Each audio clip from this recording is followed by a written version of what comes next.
Hey guys, it's Jersey Rail Productions here with another video. Today we're in the Big Apple, Manhattan, New York City, right alongside the Hudson River at Riverside Park, and right behind me is a real piece of railroading history.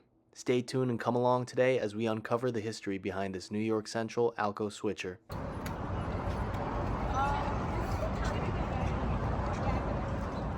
To begin today's short journey, we start by making our way to the other end of the park to uncover this secret New York Central ALCO.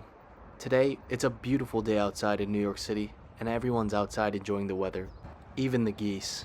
But beyond them lies a hidden secret of New York City's West Side waterfront, a gem hidden and tucked away in plain sight even. Which makes me think if I was an old and decaying locomotive put out of service, this would be a prime spot and location for my final resting spot, because it's not just a pretty location. It actually used to be New York Central's 60th Street Yard, the primary freight yard for Manhattan in the age of rail. Decades ago, this area was crisscrossed by tracks and filled with rail cars, but now look at the high-rises. This is an ALCO S1, a diesel-electric switcher locomotive. It was a real workhorse of its day, built by the American Locomotive Company, otherwise known as ALCO, in Schenectady, New York. This engine was one of the hundreds of similar engines ALCO produced between the 1940s and 50s. An S1 like this uses a 6-cylinder diesel engine to generate power, which drives electric motors on the axles.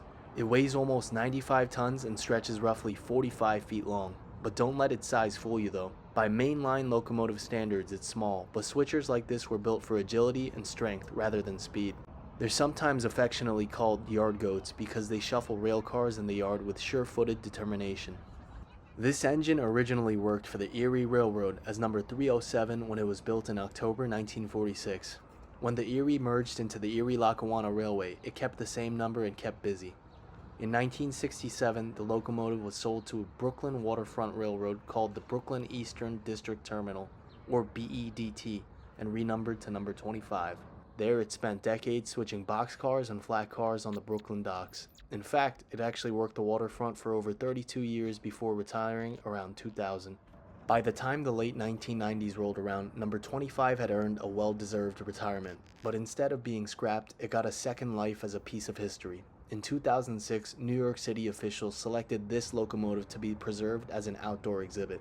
It was restored and repainted in New York Central's livery, the color scheme you see now, and renumbered 8625. The number was chosen to represent a typical NYC switcher. New York Central did roster a fleet of ALCO switchers, and 8625 looks the part, even if it wasn't originally on their roster. In late 2006, the locomotive was barged across the harbor and brought to this very spot. By 2008, it became the star attraction of Riverside Park South's new Locomotive Lawn, unveiled with a ribbon-cutting ceremony as the park's centerpiece. You might notice that it's in great condition for its age, and it's even got a fresh coat of primer for new paint on the cab. The plan is to keep it looking like it's just rolled out of the ALCO factory as much as possible. One of the cool trivia bits about this display is that Manhattan today has virtually no freight rail service. That makes this engine essentially the only freight locomotive on the island, even if it's just a static exhibit. Back in its prime, the freight rail service was booming, but by the 1970s, however, freight traffic on Manhattan's west side died out. The New York Central had merged into the Penn Central in 1968, and the once busy yard couldn't survive the changing times of shipping containers and trucking. The rails were eventually abandoned in 1976. Fast forward to today, those old tracks and trains are gone, and in their place we have this beautiful waterfront park. But the designers of Riverside Park South wanted to honor the past, so they created this display of Locomotive 8625. It was placed here around 2007 to 2008 as the park was being built, and it's been here ever since, enduring the seasons and delighting visitors. Standing here, you can almost picture the scene 70 years ago. An ALCO switcher like this notching up, with freight cars clanging together and the Hudson River piers bustling with activity. Now it's mostly joggers, cyclists, families enjoying the park, and people walking their dogs. But this locomotive bridges the present to the past. This little 660 horsepower ALCO S1 switcher has definitely seen some better days. But I'm glad to see that it's being preserved and has a group of people working to get it to its prime once again.